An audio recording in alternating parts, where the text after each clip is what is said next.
Assalamualaikum warahmatullahi wabarakatuh.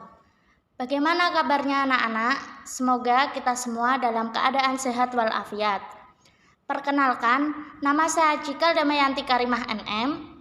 Di sini saya akan memaparkan materi MPLS tentang cara belajar efektif di tengah pandemi COVID-19. Definisi belajar efektif.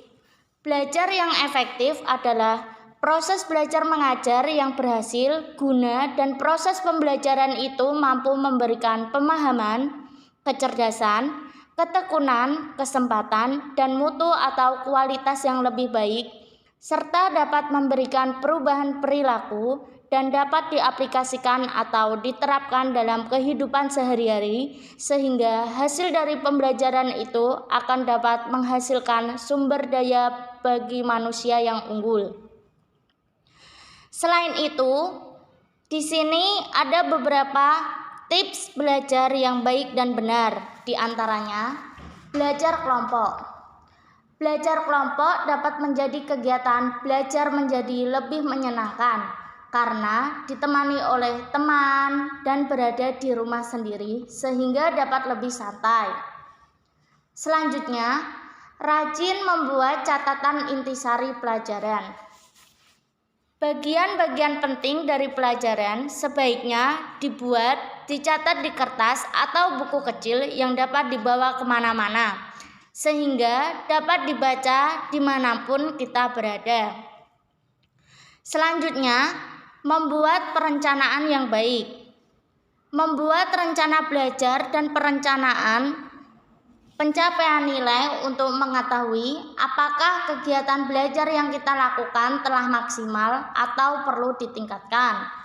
Selanjutnya, disiplin dalam belajar. Apabila kita telah membuat jadwal belajar, maka harus dijalankan dengan baik.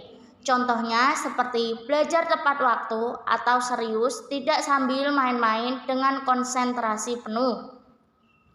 Selanjutnya, menjadi aktif bertanya dan ditanya. Jika ada hal yang belum jelas, maka tanyakan kepada guru, teman, atau orang tua. Jika bertanya, bertanyalah secukupnya dan jangan bersifat memuji orang yang kita tanya. Selanjutnya ada tips belajar dengan serius dan tekun. Ketika waktu luang, baca kembali catatan yang telah dibuat tadi dan hafalkan sambil dimengerti. Selanjutnya, hindari belajar berlebihan.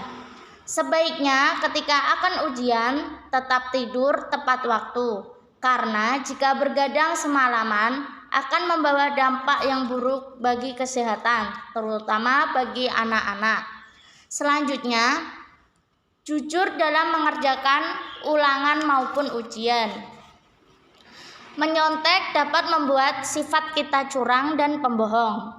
Kebohongan bagaimanapun jika tidak dapat ditutup-tutupi dan cenderung untuk melakukan kebohongan selanjutnya untuk menutupi kebohongan tersebut. Selanjutnya, jadilah seorang pemimpin, latihlah rasa tanggung jawab. Apabila guru meminta bantuanmu untuk mengerjakan sesuatu, misalnya membersihkan kelas, jangan ragu untuk menerimanya. Ajak beberapa teman kelas atau pimpin mereka untuk membersihkan kelas bersama-sama. Selanjutnya, mendengarkan penjelasan guru dengan baik. Jawablah setiap pertanyaan yang diajukan oleh guru apabila kamu mengetahui jawabannya. Jangan menunggu guru untuk memanggil kamu untuk menjawab pertanyaan tersebut. Selanjutnya, jangan malu untuk bertanya. Selalu ajukan pertanyaan kepada guru apabila tidak mengerti tentang sesuatu hal. Selanjutnya, kerjakan PR. Jangan malas mengerjakan PR dengan alasan lupa atau menunda-nunda mengerjakannya. Selanjutnya, selalu mengulang pelajaran yang sudah diajarkan. Setiap dari belajar selalu mengulang pelajaran yang sudah diajarkan tadi. Selanjutnya, Cukup istirahat, makan, dan bermain.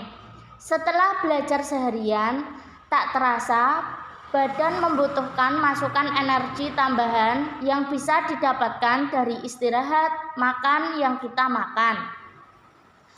Selanjutnya ada tips banyak berlatih pelajaran yang kurang disukai. Apabila kamu menyenangi suatu mata pelajaran, contohnya matematika, maka banyak-banyaklah berlatih, mengikuti kursus atau belajar kelompok dengan temanmu. Selanjutnya, ikutilah kegiatan ekstrakurikuler yang kamu sukai. Contohnya, taekwondo. Coba untuk mengikuti kursus tersebut. Selain dapat ilmu dari sekolah, kita juga dapat menambah ilmu dari luar sekolah.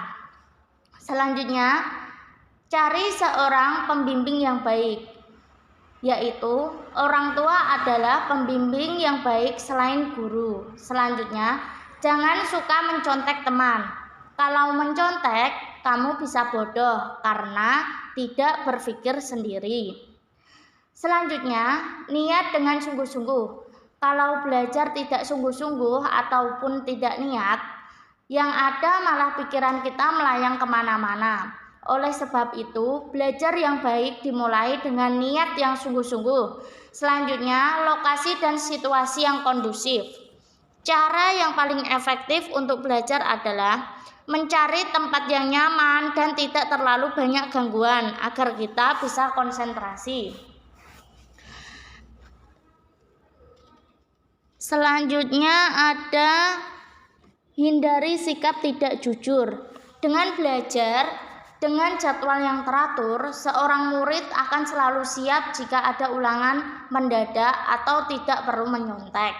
Selanjutnya ada metode imitasi. Metode ini direalisasikan ketika seseorang meniru orang lain atau gurunya. Metode ini sering digunakan oleh anak kecil untuk menghafal kata bahasa. Begitu juga ia meniru berbagai perilaku, etika, dan tradisi. Selanjutnya, trial and error. Manusia juga belajar dari eksperimen pribadi. Dia akan berusaha secara mandiri untuk memecahkan masalah yang dihadapinya. Selanjutnya, conditioning. Manusia bisa belajar dengan pengondisian. Seseorang dikatakan belajar dengan pengondisian jika ada stimulun dari indrawi yang merangsangnya. Selanjutnya, metode berpikir. Proses belajar juga bisa berjalan secara sempurna dengan melalui metode tersebut. Dengan metode ini, seseorang seringkali mampu menyelesaikan masalah hidupnya. Selanjutnya, mulailah dari hal kecil. Mulai belajar dari topik yang paling Anda kuasai atau mudah. Selain itu, barulah dilanjutkan dengan topik yang lebih menantang. Selanjutnya, sering-sering praktis, latihan dan latihan. Itulah kunci untuk mahir dalam suatu mata pelajaran. Semakin banyak Anda mengerjakan dan memahami soal, semakin terbiasa pula Anda dalam mengerjakannya. Selanjutnya, fokus. Ketika belajar, kita dituntut untuk fokus dan serius. Jangan setengah hati, karena pikiran kita tidak dapat melakukan atau memikirkan beberapa kegiatan atau hal dalam satu waktu. Selanjutnya, mohon bimbingan. Jangan lupa banyak-banyak berdoa, karena selain dari nilai-nilai religi, hal tersebut dapat membuat kita lebih fokus ketika belajar dan dapat membuat pikiran kita lebih tenang. Yang terakhir, menggunakan media dan sumber yang relevan. Jika kita hanya menggunakan satu buku sebagai bahan patokan untuk belajar, apapun hasil yang didapatkan belum tentu maksimal. Untuk itu, sumber dan media hanyalah sebagai pelengkap dalam belajar yang baik dan benar. Sekian pemaparan dari saya. Wassalamualaikum warahmatullahi wabarakatuh.